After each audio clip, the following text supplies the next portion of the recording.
In this video, we're having a look at the Motorola G86.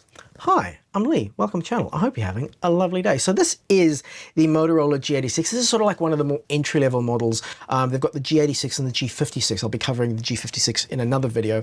If it's out already, there'll be a link up here and down in the description. So the G86, 499 Australian here in Australia, as you would imagine.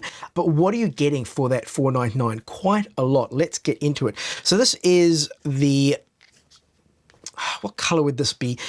There's this model and there's a grey model. So in terms of the colors that's available in this and in a grey, the back feels almost like material. Corduroy is not quite the right word, but it's. I like it. It's a nice feeling. If you've got the opportunity to go check it out in the store, go check it out. But it's a really nice kind of, it's rough, but not like it's going to scratch you kind of rough. It's a nice kind of material on the background. So very non-slip on the back here. In terms of buttons, you've got volume up and down. You've got a wake and sleep button over here, and you've got your SD card and SIM card slot over here on the left. In terms of specs, it's got the MediaTek Dimensity 7300 chip in it with 8 gigs of RAM. I'm not sure sort of in terms of what that actually means, but in terms of what the experience is like, it's perfectly fine. I haven't had any issues in terms of I felt the phone is particularly slow or anything like that. It has a fingerprint scanner built into the screen, which is nice. It does also have face unlock with the front-facing camera. We'll get into the cameras in a bit. In terms of other things, in terms of the specs, it's only got 128 gigs of storage internally, which is unfortunate, but you can expand that with an SD card that you can put in with the SIM slot there. In terms of the SIM, it's got a nano SIM slot, but it also does have an eSIM. So in terms of connecting, you connect with the nano SIM or the eSIM. What I often do with phones is I'll use my contract phone. I'll have my contract on the SIM, but then I'll have the eSIM left over. So if I want to go traveling, I can assign one of those services. I use Aurelo, I think it's pronounced. I'll put a link down in the corner, discount code, all that kind of stuff. If you want to sign up with my code, you get a discount, I get a discount, all that kind of jazz. But yes, if you're going overseas, I find that's where the eSIM is the most useful, because you can sign up with the eSIM to have roaming data and using one of those Aurelo things. And normally that data is going to cost a lot less than what it costs to use roaming data with your carrier in your country. So that's nice that it's got the eSIM. In terms of charging, you've got a USB port down here on the bottom, USB-C. It does charge at 30 watts, which is pretty darn fast. Not the fastest out there, but you know, that's pretty decent. Doesn't support wireless charging, which is a shame. But at this price point, $499, I'm not surprised that it doesn't support wireless charging. In terms of sturability, it does have IP68 and 69 weatherproofing, so you can actually put it underwater if you need to. I wouldn't recommend it necessarily, but if it's in your pocket and you get thrown into a swimming pool, don't worry, you can get out of the pool and it'll be absolutely fine. And it does have MIL SD810H grade rugged features, so that means it's pretty darn rugged. I wouldn't deliberately drop it out of things, but it is going to handle bits and bumps and getting shoved around a little bit, so that's really nice. It's interesting how the cheaper model, $499, and yet it is pretty rugged and pretty robust. So that's nice to see. In terms of the screen, really nice big 6.7-inch AMOLED screen, so really nice big phone. In terms of refresh rate, it does have 120 hertz refresh rate, and that is adaptable. And what that means is that when you're basically flicking through your screen and you need really fast refresh rates, it will give you that 120 hertz. But then if you stop and you're just looking at a still image and it doesn't need that really fast refresh rate, then it will lower the refresh rate, so it's using less battery power. In terms of battery power, Motorola suggests that you could get up to 53 hours of battery usage out of this. Now that is very much, it depends kind of a thing, because if you're watching videos and playing games, that's going to drain the battery a lot faster. But if you're just using it for basic surfing, social media, that kind of stuff, I've found the battery life to be really good. I've probably gotten a full day out of it, and then I could probably get a few hours in the next day if I forgot to charge it overnight. So yeah, obviously nice big battery. Yeah, no issues with the battery. In terms of the screen, you've got a 10-bit screen, 6.7 inch, nice and clear, nice and bright. Dolby Atmos speakers, so I normally use things with headphones, but you do have really nice stereo sound out of the speakers that are in here. Yeah, so screen, absolutely no complaints, nice and bright. Looking at photos and videos on here, as you can see, the videos look pretty crisp and sharp, and yeah, plenty of, oh, who's that fella? Plenty of good stuff to see on the screen. I think, yeah, again, for $4.99, the screen is really top notch. In terms of brightness of the screen, it can go up to 4,500 nits, which is pretty darn bright. Not the brightest thing in the world, but in terms of being able to use it outdoors, absolutely no issues in terms of nice, crisp, clear, bright screen when you're trying to view it outdoors. So yeah, nice and...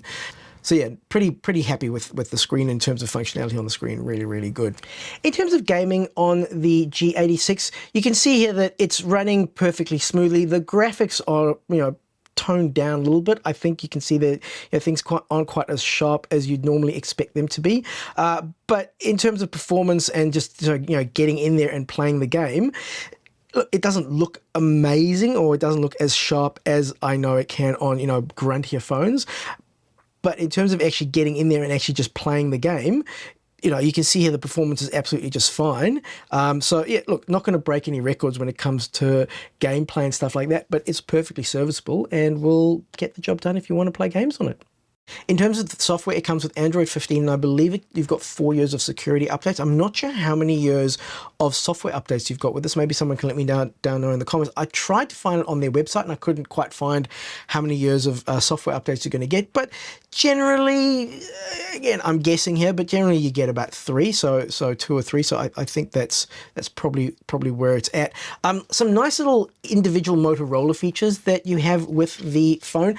These are things that I really like about Motorola phone. So you've got a couple of extra gestures. So for example, you can shake the phone and it'll turn on your flashlight. You can wiggle the phone and that will turn on the camera. Now, I really, really like that function of wiggling the phone and turning on the camera. The reason why I really, really like that function is if you've got the camera in your pocket, and as you're lifting out of your pocket, generally if you're lifting a phone out of your pocket to take a photo of something, it's something that's happening. Oh, something's happening really quick. I want to take a photo and take it out. Oh, I've got to put my fingerprint. Oh, I've got to find the camera. But as you're taking it out, you just wiggle it and the camera's ready to go. I really, really like the fact that you can wiggle it and it activates the camera. Another nice feature that you've got is that you can tap the back. I think it's 3 taps, 2 or 3 taps. Oh, there we go. Yeah, so I have found Quick Launch. So you can tap the back and that will either take you back home, or you can set it to go to a particular shortcut or open up a particular app by tapping the back of the screen. So just those 3 little things that are Motorola specific. Well, they're not Motorola specific. I'm sure you can get those features in other phones if you tried, but that it comes out of the box with those features with Motorola. Also, you can tap with 3 fingers and that will take a screenshot. So yeah, some really nice features that I like about Motorola phones in general. In terms of camera, you've got a 50 megapixel main camera, which is really, really good.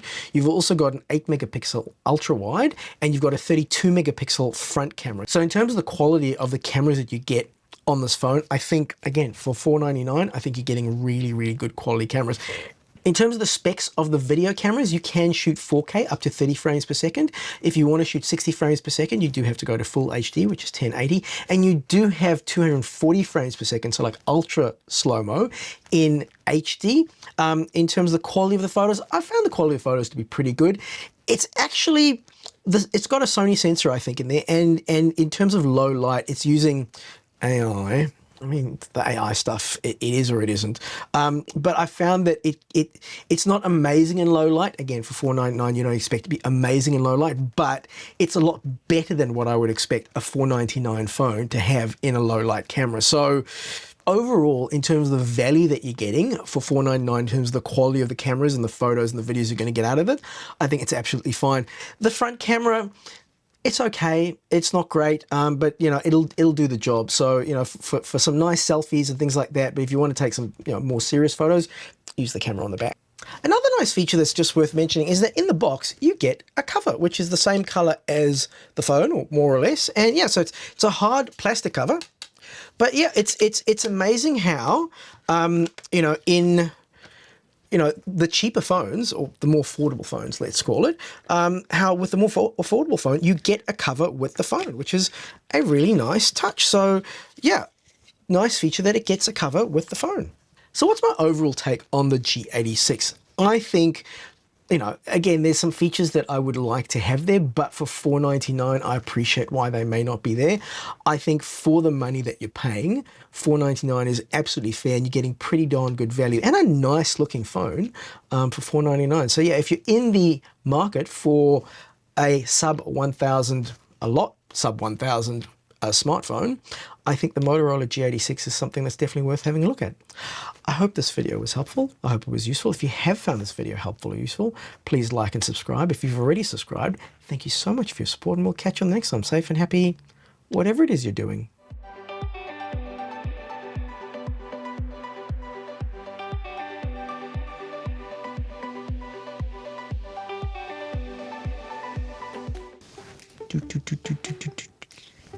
Yeah, then I get some beauty shots. Is the Motorola, focus on the damn camera. What's happened to the focus on that? Oh, there we go. So this is the Motorola 86. So this is the Motorola. Get the name of the product out of your mouth and into the camera. $499 at the moment, Australian, here in Australia. Let's try that again. So this is the Motorola G86. This is one of the more entry-level models from Motorola. It is only $499 in Australia, and for $499, you're getting quite a bit of feature. Okay. Calm, chilled, you know what you need to say, you know what you need to talk about. You've got all your points, do that. Specs and features, let's have a look at the Take 87.5, which is the other entry-level model. I'll put a link up in the corner here. Link up in the corner there, okay. For heaven's sakes.